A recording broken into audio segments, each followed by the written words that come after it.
The first episode of the new Futurama revival came out earlier today. After 10 years off the air and nearly 2 years of anticipation, The Impossible Stream is the episode that marks the beginning of Season 8, or Season 11. I don't know, Futurama fans and network studios don't agree. And yes, I hate it here. This will be a synopsis and review of the episode that contains spoilers, so if you've not yet watched it and you're planning on it, go ahead and do that now. The episode opens up with a monologue from Professor Farnsworth, explaining how he managed to find Fry and Leela while time is frozen, and reset the timeline back to how it was previously. Or did he? The main difference seems to be a 10-year time skip from the year 3013 to 3023. Other than that, everything goes off without a hitch, so the characters continue into the main plot of the episode. I wasn't a fan of how they acknowledged a previous finale, meanwhile, but didn't really try to tie it in with the plot of the episode at all. Fry realizes now that the year is 3023, and despite the fact that he's been in the future for 23 years, he's not yet accomplished anything with his life. He enters a depressive state and decides that he's going to set himself some goals. Now, the best thing I can say about the writing of this new season so far is that all the characters feel pretty much the same as they did when we last saw them. Hermes is still the hard-ass manager, Farnsworth is still the senile mad scientist, and Fry is still an idiot. So of course he decides that the best thing he could possibly accomplish is to watch every TV show ever made, while Leela decides that the best thing to do is to be a supportive girlfriend as he embarks on this endeavor. This leads to some pretty good parodies and jokes about TV shows that have come out between now and when Futurama last aired. The commentary on modern TV and where entertainment is at was handled pretty well. The Black Mirror parody was pretty well done, and bringing back a twist on their old parody of the Twilight Zone called The Scary Door was a pretty smart way of going about it. And the jokes about how comedians interact with cancel culture were a bit cringe, but unexpectedly clever. It all comes to a head whenever Fry makes it down to the last season of the last TV show, the final season of All My Circuits, which is well over 12,000 episodes long. To accomplish this task, Fry puts on a binging suit with goggles that will allow him to watch the season in one sitting.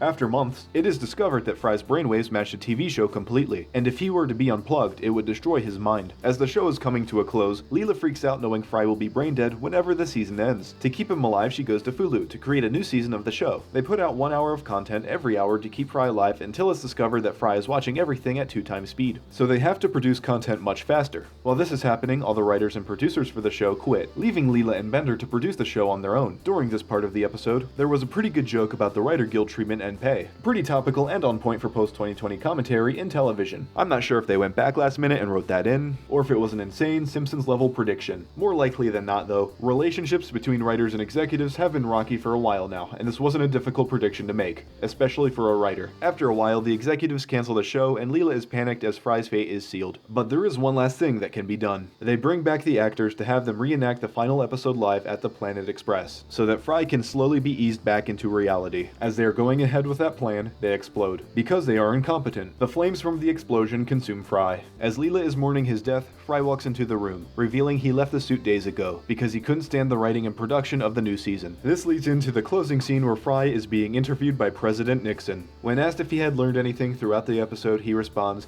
"Don't reboot a show if the quality isn't going to be there, and that viewers should binge responsibly, not watching any more or less than 10 episodes at a time." The plot of the episode was definitely an interesting way of bringing back the show with themes more fitting to the modern era. The writing was good too, a little different than what was normal from Futurama 10 years ago, usually relying on more absurd exchanges between the characters whenever they're in meetings, especially with Professor Farnsworth. I won't deny that this was present in previous seasons, but to a far lesser degree. Some of the bits done were also a bit random and came out of nowhere. There was a part where there was an ad break in the episode to advertise Slurm Zero, a riff on Coke Zero, and although it was funny, it did feel a little out of place. Other than that, the pop culture references were fairly clever and at an all-time high. A list was already compiled of dozens if not hundreds of puns and riffs in this episode alone. The plot points and resolution also felt a bit more random and absurdist than they did in seasons previously. But when you look at Futurama's Comedy Central premiere, the way they show everyone getting back into the flow of things was also a bit over the top and felt different than the other episodes. So maybe this won't be a trend. I'd say the first episode of the revival is a 7 out of 10. A little bit lower if we're doing decimals. There were definitely some jokes that got a good chuckle out of me,